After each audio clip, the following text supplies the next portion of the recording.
Hi friends, welcome to Sathya'sLifestyle Channel. இன்னைக்கு நம்ம பார்க்க போற ரெசிபி வந்து ஒரு சிப்ஸ் ரெசிபி தான் பார்க்க போறோம். நல்லா கிறிஸ்பியா இருக்கும் இந்த சிப்ஸ். பாவக்காய் வச்சு ஒரு சிப்ஸ் தான் பார்க்க போறோம்.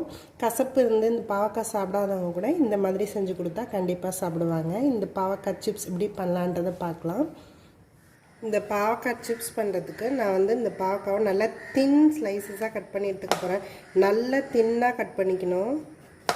இது மாதிரி நான் எல்லா பாவக்காயுமே கட் பண்ணி எடுத்துக்கிறேன்.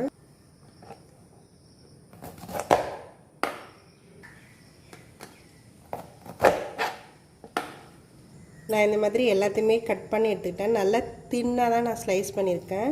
நான் அது மாதிரி இந்த விதையோடே தான் எடுத்திருக்கேன். இதில் நான் கொஞ்சமாக சால்ட் போட்டுக்கிறேன், கொஞ்சமாக மஞ்சள் தூள் போட்டுக்கிறேன். இது நல்லா நம்ம மிக்ஸ் பண்ணி வச்சிடலாம். இது நல்லா மிக்ஸ் பண்ணிட்டேன். நான் இது வந்து ஒரு 10 மினிட்ஸ் அப்படியே ரெஸ்ட்லேயே விட்டுடலாம். இதில் தண்ணி விட்டாலும் விடும், அதுக்காக தான் ரெஸ்ட்லேயே விட்டுடலாம். அதை இது நல்லாவே ஒரு 10 மினிட்ஸ் ஆயிடுச்சு. இதில் இப்போ லைட்டாக தண்ணியும் விட்டுருக்கு. அதுக்காக தான் நம்ம இது ஒரு 10 மினிட்ஸ் ரெஸ்ட்டில் வச்சுட்டோம்னா நம்ம தண்ணி தெளித்து இது பிசைய தேவையில்லை, இதிலே தண்ணி விடும். நான் வந்து இதில் ஒரு 2 ஸ்பூன் கடலை மாவு ஆட் பண்ணிக்கிறேன். அரிசி மாவு 1 ஸ்பூன் ஆட் பண்ணிக்கிறேன்.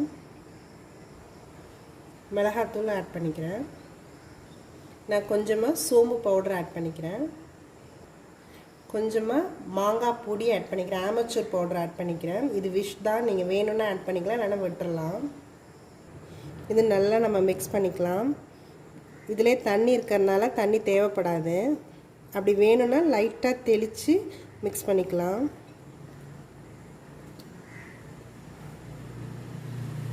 இது நல்லா மிக்ஸ் ஆகிடுச்சு எல்லாருமே. இது நல்லா இப்போ பொரித்து எடுக்க வேண்டியதான். நம்ம பாவக்காய் சிப்ஸ் பண்ணுறதுக்கு நான் வந்து நல்லா எண்ணெயை ஹீட் ஆக்கிக்கிறேன். எண்ணெய் நல்லா ஹீட் ஆகிடுச்சு. நம்ம இப்போ ஒன்று ஒன்றா போட்டு பொரித்து எடுத்துக்கலாம்.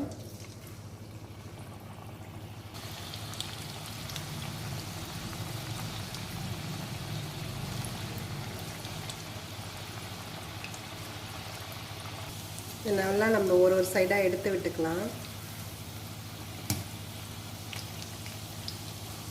ஒரு சைடு நல்லா இதாகிடுச்சு. நான் அடுத்த சைடு திருப்பி போட்டுக்கிறேன். இது நல்லா ஃப்ரை ஆகிடுச்சு. இப்போ நம்ம இதை எடுத்துடலாம்.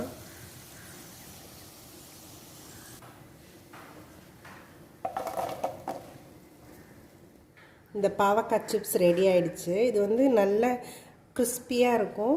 இப்போ கசப்பு வந்து சாப்பிடாதவங்க கூட இந்த இது மாதிரி செஞ்சு கொடுத்தா இதில் கசப்பு எதுவுமே தெரியாது. குட்டி பசங்களுக்கு இந்த மாதிரி செஞ்சு கொடுத்தா கண்டிப்பாக சாப்பிட்ருவாங்க. இதில் எந்த கசப்புமே தெரியாது. இது வந்து சாம்பார் சாதத்துக்கு நல்லா கிறிஸ்பியாக ஷைடிஷ் நல்லாயிருக்கும். இது வந்து எனக்கு சாம்பார் சாதம்னு மட்டும் இல்லை, இது வெறுசாகவே நம்ம சாப்பிட்லாம். இது நல்லாயிருக்கும், சிப்ஸ் மாதிரியே தான் இருக்கும். இதை நீங்களும் ட்ரை பண்ணி பாருங்கள். என்னோடய வீடியோஸ் எல்லாத்தையும் பாருங்கள். மறக்காமல் எங்கள் சேனலை சப்ஸ்கிரைப் பண்ணுங்கள். தேங்க்யூ.